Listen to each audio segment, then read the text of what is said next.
So, welcome to another edition of the Cultivating Tradition podcast. I'm really happy to be here with two quite significant figures in the development of acupuncture and Chinese medicine in the UK, Angie and John Hicks. Angie and John are probably most famous for starting the College of Integrated Chinese Medicine in the UK, one of the main accredited colleges where you can study acupuncture. And what I really wanted to talk about today is really to have the listeners understand your key vision and inspirations through your life and what drove you and the things that you really wanted to achieve in acupuncture. So, Angie, maybe I can start with you. Yep. What are some of the things that really drove you and things that inspired you along the way? Okay, so I started off as a student orthopedic nurse. So I did nursing for a bit and I did a training, and I knew that I never wanted to do it again, but I did want to do something that was helping people. It was a time when acupuncture was not very well known, and I was meditating, and being a meditator, my interests were kind of in the area of things that were what would be called alternative, I guess. And I actually ended up living in, this all sounds a bit strange, in a house where people who were interested in fringe medicine were together, and we all kind of got to know different things. And from then I thought acupuncture is the one I wanted to do, but I knew very little about what I was going into. It was the early 1970s. And I just see myself as lucky, incredibly lucky, that I chose the right thing. So initially, I wanted to help people. Then I went into fringe. Then I went into wanting to help a person. And from then I studied acupuncture, and it was really just doing my best to do things to be a helpful person. But there was always that element of wanting to help the whole person rather than kind of do things that were separate. So what years are we talking about here? Well, I started as a nurse in the late 1960s, 1969, and then I started learning acupuncture in 1972, and I qualified in 1973, I guess, and I qualified in 1976.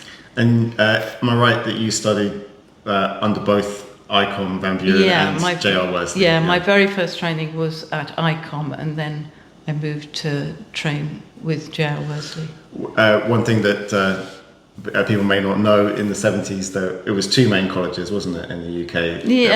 There was three, actually. Okay. There was the Acupuncture Association, which was only for people who had done a medical training, but it was very much there. And then there was ICOM and the College of Traditional Acupuncture, J.R. Wesley's college. And that was it, really, yes, at that time. And there was no TCM in the country. That came along with TED-Capture coming along in 1978, I think it was. Right. Yeah. And then you have Machiotia and... Giovanni was around all that time, yes. Yeah, you were saying that he was assisting at ICOM, is that right? He was assisting Van Buren at the college, which was at Gerrards Cross at the time, Yeah. So it's all very different at that time. How about you, John? What brought you into the acupuncture originally? Well, it seems much simpler. I had acupuncture with my daughter, who had all sorts of physical problems, and we both benefited. So immediately I was curious, like, well, could I do this? And then I had a Tai Chi partner where I used to meet every morning and do Tai Chi, and he said to me, I've got a phone number for you. And it was the phone number for Worsley's intensive courses. Oh, wow. Like the ones where people came from the States to study with him. And I checked in, got a place on the course, and it just kind of happened. And people said to me, "What in the world are you doing?" People, friends, and I said, "Well, I'm becoming an acupuncturist." And they say, "What's that?" And I remember telling my mother, and she said, "What's that?" And she was a bit embarrassed by me, I think. But anyway, it was a very short course, and I immediately went to work at what's called the Oxford Acupuncture Clinic, which was in a small place outside Oxford. And I never looked back. I worked with 5, 6 other people, so it was a community right away. And it just seemed natural, smooth. I think for this generation, people who are beginning their study now, they might not remember a time when it was weird to study acupuncture. Yes. It's not so weird anymore, is it? It's become much more of an accepted thing to study. I never thought of it as weird. I mean, other people thinking it was weird, not you, John. No. And that's perhaps a little weird in itself. Yeah.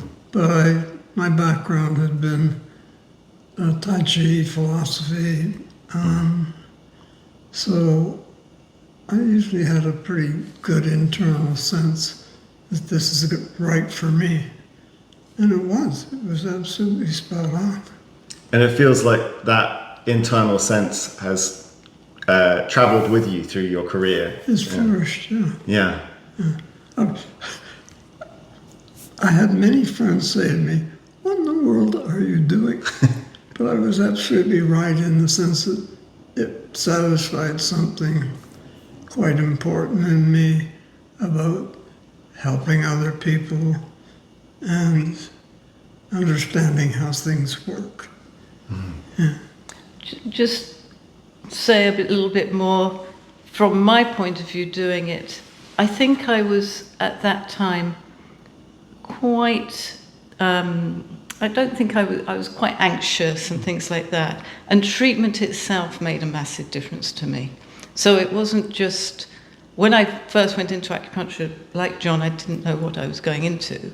But actually having acupuncture treatment made huge differences to me personally. So that drove me to just feeling like this was, I knew that I wouldn't have got that kind of help anywhere else. A lot of my family had been bipolar, and so there was that kind of almost hung over me. And I knew I wanted to find a way to avoid that and stay healthy. And acupuncture just made such a massive difference to me. And I've never been bipolar or anything like that, and I've been fine. But it was the kind of, this is too close around me. My mother, her sister, her father, my brother, kind of, it was too much to kind of, I couldn't avoid it. So you were speaking about why you wanted to study acupuncture in the first place, but what was the experience studying acupuncture, and why did you later want to set up your own college? Maybe John, you can answer first. Well, studying acupuncture, because I was on such a brief course, seemed easy. I mean, it was 5 weeks and a break, and then another 5 weeks in the clinic, and I was qualified. It's not a good sign, is it? Sorry. Sorry, I've just ruined the whole thing. It's funny. And I was in practice, and practice was, I worked with 5 other people. We were busy, we reinforced each other, because we spent our time discussing patients and acupuncture, and we were really busy. The farmer clinic where I was had a waiting list at one time of 12 months, and that just meant that once a patient had got better and you wanted a new patient, we just specified, and the next time there'd be a new patient in there. And we worked in a clinic with no doors or just curtains on the cubicles. So there would be 6 people, as it were, in one room, and sometimes conversations drifted over, and the patients would chit-chat with each other while they were being treated. It was just a lot of fun, as well as being the most satisfying thing I'd done in my life at that time. So it was like a lot of my friends said to me, "What are you doing? What's acupuncture?"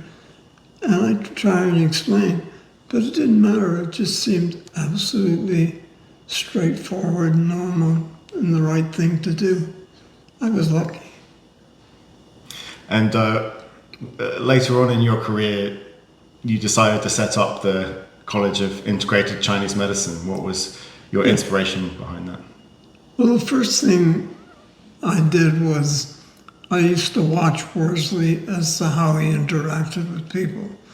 And my NLP background was that I was a modeler, that is, modeled how people do things. So I spent a lot of time doing that. And that's what I then created what was called the skills course, which was I thought were the basic skills that allowed you to interact with somebody to get their constitutional type. And so that was a really important thing for me. And that was my NLP background of how to model somebody's skill so that you could take it on. And so there are ways that you can elicit the information from the patient so you can get a more accurate diagnosis. Yeah, like to find out whether fear is the most important emotion in this person or whether it's joy is a different interaction. But if you begin to get skilled at that, which Worsley was, if you begin to get skilled at that, then you get the constitutional type and you know how to start treatment. That's very interesting. It reminds me, this is a bit of a funny example, but when I was observing a very experienced practitioner in Taiwan, at one point they got up, they walked into the treatment room where all the patients were, and he went round and insulted every single patient in the room, and then walked back out again, and everyone was like, what just happened? And later on, he actually told me that he was running out of time and he just had to find a quick way to get the responses to people so he could make the diagnoses. I know it's probably not exactly your technique, John, but I just thought it reminded me, the idea of actually refining the ways to actually get the right information from patients is a very natural idea. I really relate to that because Worsley had devised ways of interacting. I don't think he was that conscious of them all, but I had a chance to observe him and watch him and so on. And that was a gift that I only later began to appreciate. I think there's something that's so special about Chinese medicine that when different minds learn it, we can pick out different things, we can refine them, and then when we teach them, we are enabling, in many ways, Chinese medicine enables you to see, doesn't it? It enables you to notice and to see the world around you. And, it sounds like what you were doing is a refinement of that. Yeah. Well, I had a background in NLP. I'd gone through the various stages, and that's about modeling somebody else's skill. So I was primed to model what Worsley did and how he did it.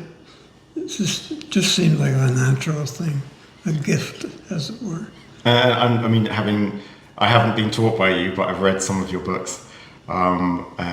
It's a whole new window on what we do, and it's been an inspiration for me. So, I think that we have generations who've been able to benefit from that insight. That feels good. Good.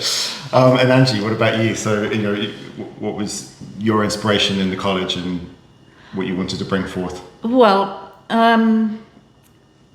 we were, just to say that we met in London and then I moved to the same practice in farm or clinic. So I was kind of amongst the practitioners there, and so we were together in a relationship by that time. And worked at JR's College in Leamington, and I really enjoyed teaching, and that was kind of part of it, and being in the group. And at a certain point, I felt that I knew this area to do with 5 elements really well, but I wanted to learn TCM, and I wanted to learn a few other things. And so I guess that's when I went to learn TCM and learnt a little bit in China as well.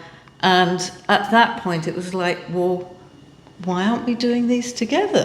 You know, so that was, we began to teach people who did 5-element acupuncture, TCM. And so we had a TCM course, and then we had a clinical integration course where they could combine the two. So we spent a lot of our time working on that and being able to bring them together. So that was kind of like the pieces were in place to be starting something new. So that was, I can remember when we decided to set up the college, we were at a Qigong course in Ireland. I don't know why we decided to set it up then, but we did. And I think you can get inspiration on Qigong courses. With yes, all maybe that energy, that's it. And there are a lot of the people who we taught integration to who were on that course. Oh, interesting. And so a lot of people were saying, we'd like to join you.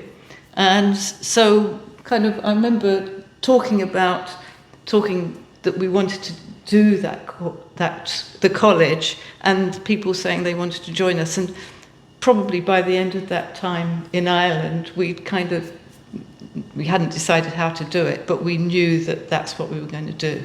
So that was kind of the inspiration from my point of view.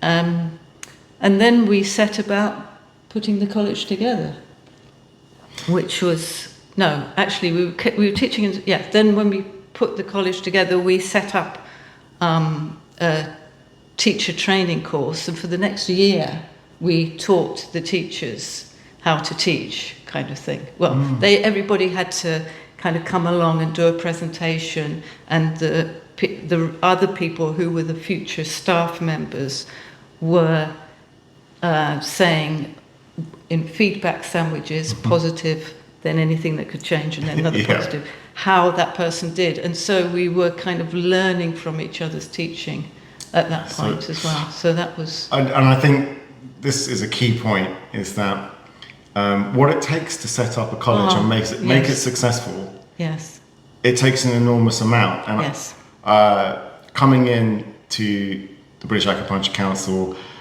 being driven to come in because I appreciate what's been done and I want to help it continue, I have enormous thanks and respect to the colleges that have taken the responsibility, the people who have taken the responsibility to set up colleges, to keep them going, to provide the best service for students, because it's not just having the best knowledge. Teaching is an entire art in itself. Managing the finances of a college, managing all of the bureaucracy, adhering to all of the different standards that you have to. It's something that I think that we should all feel incredibly appreciative for in the community, I think. Yeah. There was a big moment in the formation of Kickham in the sense that we initially signed a lease on 19 Castle Street. And one day the building next door vacated. There was no cars in the car park and so on. And the penny dropped to buy the whole thing. And we had the finances built up and so on. That's when it became secure. We owned the building. And that was, to me, a really important moment. And that was my business background. I thought, nobody can take this away from us now. I don't know how this sounds, but it's funny that when something is ready to happen, It's not that you find the place finds you. You know, I've seen that happen in so many cases. And when you're not ready, you don't find the right place.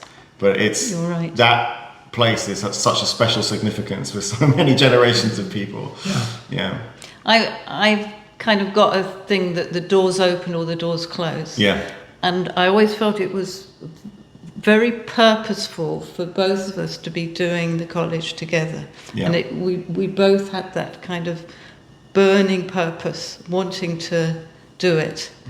And I mean, you were talking about when we got the college, because I think that was a big doors opening. And even getting the building when we were going to rent it, at first it belonged to Eagle Star.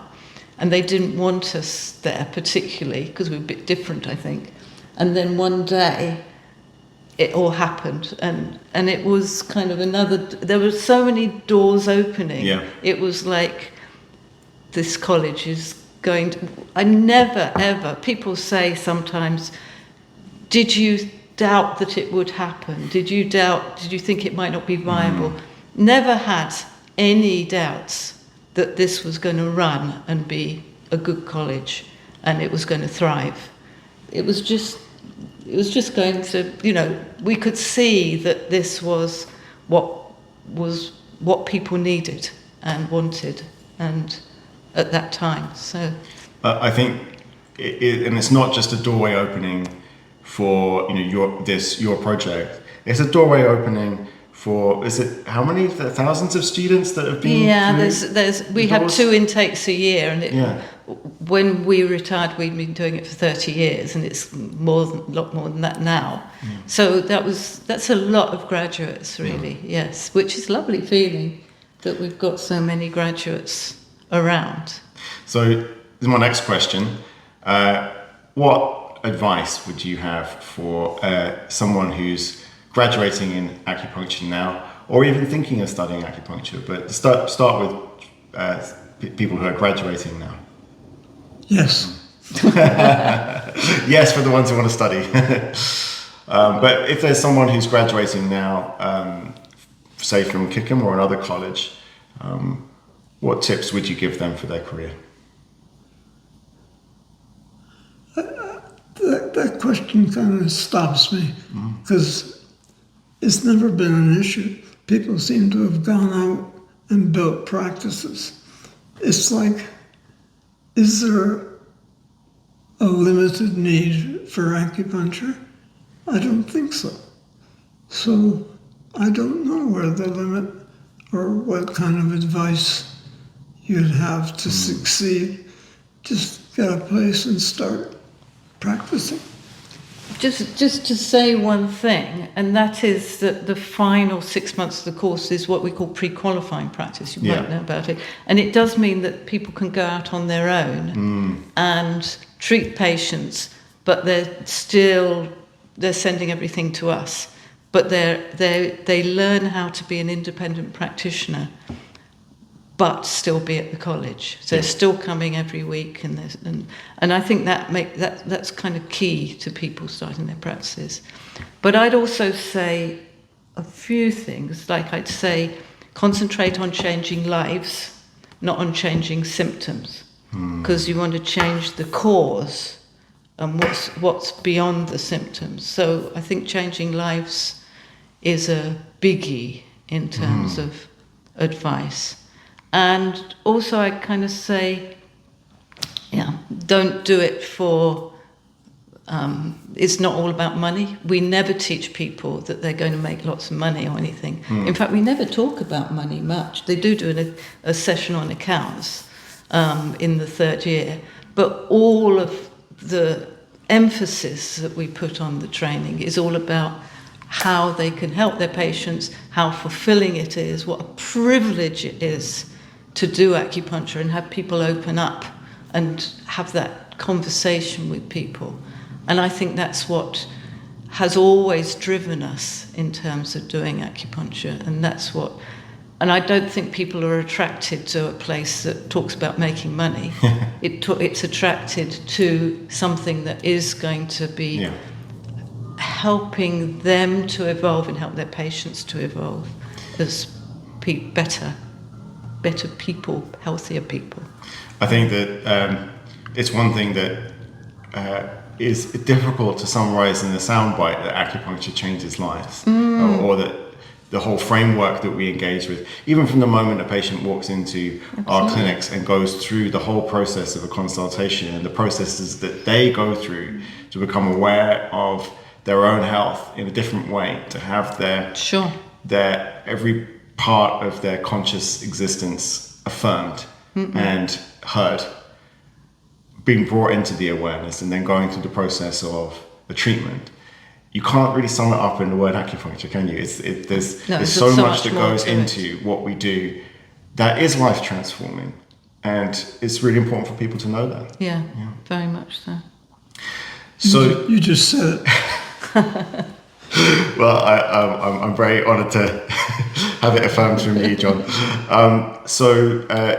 That really brings us on neatly to a question I want to ask you, something we've been discussing, we think is quite important to us, of how we pass on the torch to the next generation. KICM is a great achievement. Many students have come through and graduated and now successful practitioners. But there's a question of how we pass that on to the next generation, how we hold this success, and how we pass on the ability for new people to come through and study. And the British Acupuncture Council has played a key role in that. In fact, it was formed out of 5 bodies to begin with. It was formed out of people coming together thinking it's really important that we have a plan for the future and we come together. And you were both instrumental in the process. So I just wondered what your thoughts are on how we pass things on to the next generation, and how the British Acupuncture Council has played a role in that. Okay, well, first of all, I want to say you're doing a brilliant job with that, in that role as CEO. This isn't scripted, by the way. but I really think that you're bringing people together in a really good way. And so I do want to say thank you for coming in to lead the BAcC. I think it's fantastic. In terms of there being a BAcC, I am so grateful for there being a BAcC, because it provides all the support in so many different ways that people need. It's both a regulatory body for the acupuncturists, but it's also a body for the patients. That's a difficult one to deal with. It provides support when people need it. It's got the BAAB, which is the accreditation, British Acupuncture Accreditation Board, which is all about keeping our standards high. It's got an ethics committee. It's got lots of different committees to it. It's got everything there, and all of those parts of it. You can't have a professional body unless you've got all of that. So I don't know what else to say other than that for myself. Well, one thing I wanted to ask you is that I think that there's an important lesson that we all have to learn some point in our development, that even though we might have differences of opinion, we do have to find some common ground and come together into one community, because if we're fractured into multiple communities, then we simply, not only can we not achieve what we need to achieve for ourselves in our own individual practices, but traditional acupuncture itself won't get a voice. No, stronger together. That's I mean, I do really believe that I used to be a part of the Council for Heads of Acupuncture Colleges, and we used to meet every 3 months. And I got close to people that were coming to those meetings. There was a lot of really good feelings, a lot of working together. And those meetings were so important. We could we shared the things we could share together as well, and I think that sense of being really much stronger when we worked together became very clear to me at that time, and I always want that to continue. I think it will as well. And that legacy has come through to today, because now I'm working with the modern iteration of BAcC, yes. and all those college heads, and that same spirit is there. I know it is. And yeah. I think that it's really important to hear from both of you, because from what I hear, it wasn't easy to find a way to find that consensus to begin with. When I first joined, there had to be, believe it or not, somebody who was actually a herbalist, who was the outside person who made sure everything was okay between all the people there. By the time I got there, it always was. Yeah. But it was like, why would that be needed? Yeah. Because it was very different. There were people who had very big differences of opinion at one time. Don't see that now at all. It's very much changed, and long may it stay that way. And I think that's one thing that pulled me into this role in the first place, is that I want to see that continue, and I want to see that I understand what an achievement that is. Yes. And we need to try and find a way to respect each other's differences, enable each other to practice and study and learn in the ways that make sense to each of us. But at the same time come around a common standard so that we can project ourselves out in a unified way. Yeah. John, do you have any particular memories or thoughts of what it was like to interact and work with the other colleges and at the initial stages of the British Acupuncture Council? I was on the DAS committee, wasn't I? Yeah, it was probably the beginning of the BAAB as well. And I remember being on a committee with Giovanni and a lady from the RTCM who was very critical and very harsh. And somehow that process really worked. I don't know what the issue is now, and I would be the wrong person to even think about it and consult about it, because I have so much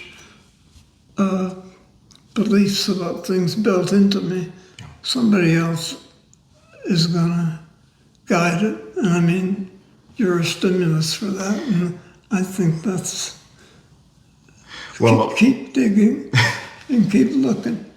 I mean, just as I think the doors opened up for you and your college, there are opportunities opening up now. So I think there's an enormous opportunity happening now for us to come together and develop a vision. Acupuncture has never been more accepted than it has been today. I think you're right. Yes, I think that's absolutely right.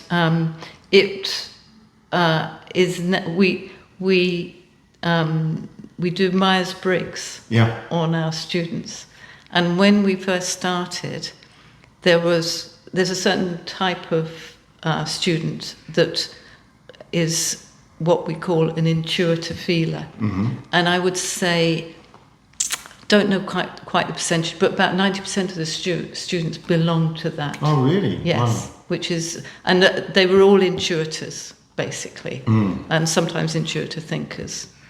And we've tested every single class who's gone through the college. Now it's much more a range. There's still a lot of intuitive feelers, but there's a lot of other people from all sorts of different Myers-Briggs combinations.